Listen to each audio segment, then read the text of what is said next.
روج آتی ہے اور آ کر کہتی ہے کہ میں نے آپ کو کہا تھا نا کہ آپ مجھ سے دور رہیے گا۔ ادریس کہتا ہے کہ میں تمہیں پوچھ لوں گا، اور وہ کون سا ثابت کر سکتی ہے کہ وہ میری بیوی ہے؟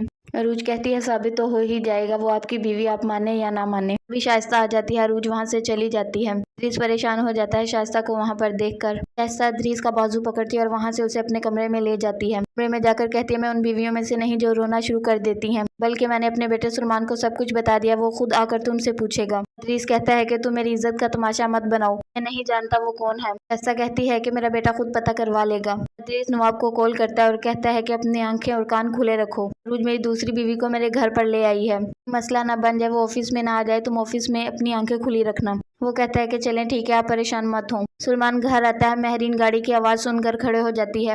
پھر اسے خیال آتا ہے کہ سلمان تو مجھے بلانا ہی پسند نہیں کرتا۔ پھر دوبارہ بیٹھ جاتی ہے اور رونا شروع کر دیتی ہے۔ مہرین سلمان کو اپنی اولاد کی طرح پیار کرتی ہے، لیکن سلمان اس بات کو نہیں مانتا۔ مہرین سلمان کا یہ رویہ برداشت نہیں کر سکتی۔ سلمان گھر آتا ہے اور آ کر پوچھتا ہے کیا بات ہوئی ہے۔ اس کی ماں کہتی ہے اپنے باپ سے پوچھو، ایک عورت آئی تھی اور وہ آ کر کہتی تھی کہ میں ادریس کی بیوی ہوں، عروج نے اس کا انٹروڈکشن کروایا ہے۔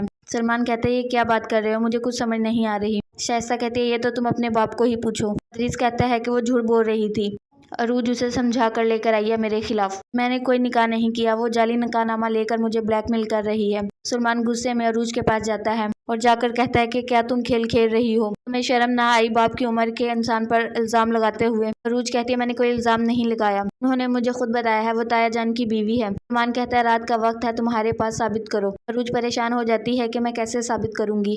سلمان کہہ کر چلا جاتا ہے اگر تم ثابت نہ کر سکی تو مجھ سے برا کوئی نہیں ہوگا، تم نے میرے باپ پر الزام جو لگائے ہیں اچھا نہیں کیا۔ عروج پھر کال کرتی ہے اس عورت کو، اس کا نمبر ہی آف ہوتا ہے۔ عروج پریشان ہو جاتی ہے وہ کہاں چلی گئی ہے، اب میں کیسے ثابت کروں گی، سلمان کے سامنے میں جھوٹی ہو جاؤں گی۔ عروج اس کو لے کر پریشان ہو جاتی ہے۔